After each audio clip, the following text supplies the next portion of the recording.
All right, well, in a case which first brought to the Montana court system 3 years ago, a judge this week ruled in favor of 16 climate change activists who argued that their constitutional right to a clean and healthful environment was being violated through the state's allowance of fossil fuel development.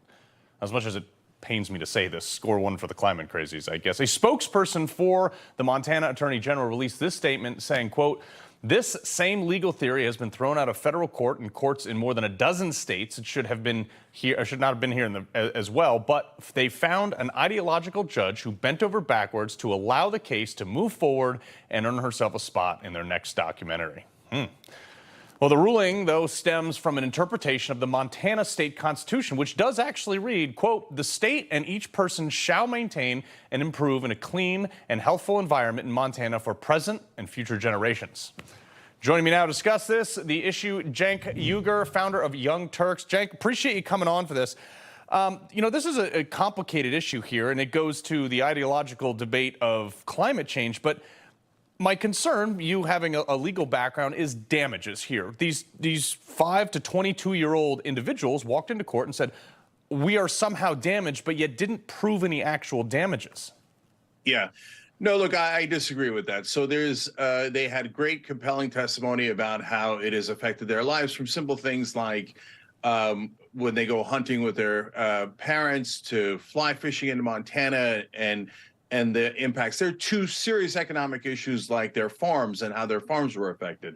And the defense basically didn't even present a defense, because this is actually an open and shut case. There's two different issues here, Carl. The Montana case and climate change overall. In the Montana case, the Montana state legislature said, basically, we're going to ignore our own constitution, and you are not to take into account climate change or a clean and healthful environment when you set laws. Well, you're just begging to get sued then, because what you're doing is clearly unconstitutional according to your own state constitution. And so the judge was absolutely right in this case. So, Cenk, I'm glad you brought that up, because, obviously, look, the Constitution does say you got to name it helpful, but they are putting solar panels up, wind farms and things like that, where, there's articles left and right about the hard reality of these 1,000-acre solar farms where they bulldoze it. In fact, the EPA even issued violations of the Clean Water Act in 3 separate states for them putting these things up, bulldozing 1,000 acres, and then water runoff, and not to mention whatever they have to kill in environment to get the thing paved to level ground. Isn't that a consideration? Not to mention the fact that you have to take off a number of jobs in the fossil fuel industry. How does that affect their right to a clean environment and right to life? Yeah, so that's great. Let's discuss all those issues, because I agree that we should hold corporations accountable for the costs of their business. So if it's a solar corporation and it has runoff and that it violates regulations, great. Let's regulate them and make sure that they're not polluting the environment.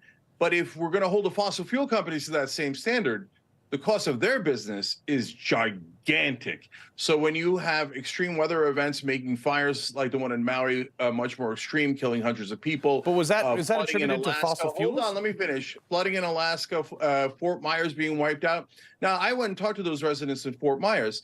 Who's going to pay for their house? Their insurance only covers a fraction of what their house was actually worth.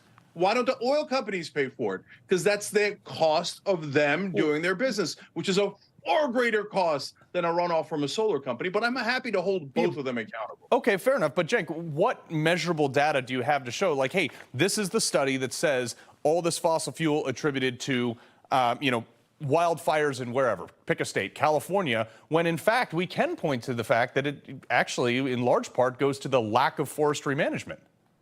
Yeah. No, look, guys, there's always a combination of factors. So sometimes people on the left oversimplify and say it's just climate change.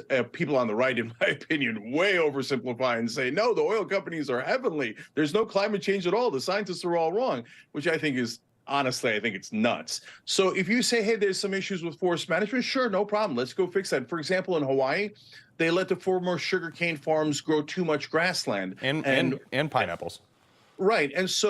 And what that did was, especially with climate change, making Hawaii 31% drier, it led to the possibility of a greater fire. So both of those things contributed to it. And I'm saying let's fix both of them. And it feels like, especially the right wing is saying, let's not fix any of it. But what is the measurable data you're using to say that these fires were caused by climate change, going back to Montana, too, which is like, what is the data that they cited in court that was their direct damages? They just said, oh, I'm damaged.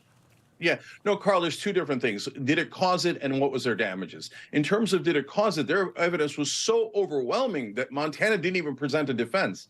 And think about it. Look, I know you said climate crazies earlier, but keep it real. 99% of the world's scientists say that climate change is real and it's man-made. 99% of the world's scientists also believe in gravity. If you want to test them out on either one of them, it's going to be disastrous, either personally or for the whole country. And damages we already discussed, including damages to their farms. And there's no reason why they should pay for that cost when it's the cost of doing business for oil and coal companies. But what were the damages, though? That's the question. Oh, they proved it in court. I mean, I don't have all of their exhibits with me. I'm not their lawyer, but they proved it so overwhelmingly that the defense didn't even present a case. Right. Well, part of what they alleged was that, there's been an altering of waterfall, yet the Sierra Nevadas got more rain than ever before last year versus Montana got a little bit less. So I think linking to climate change is a stretch. Last 30 seconds to you, sir. Yeah. So, Carl, look, again, literally all the scientists in the world, from India, Brazil, Russia, China, America, it doesn't matter where they're from. No. They all say the same exact thing. They don't. It makes it drier in some parts. It makes the weather more extreme, so it also creates droughts. That's why you're seeing extreme weather events in both directions. That's not me saying it. It's literally almost every scientist from across the world. But I don't think, to that point, we got to wrap it up here. But to that point, I don't think that it can be related to climate change specifically. It could just be to planetary evolution. But Cenk Uyghur, we appreciate you coming on. Till next time, we'll have you back.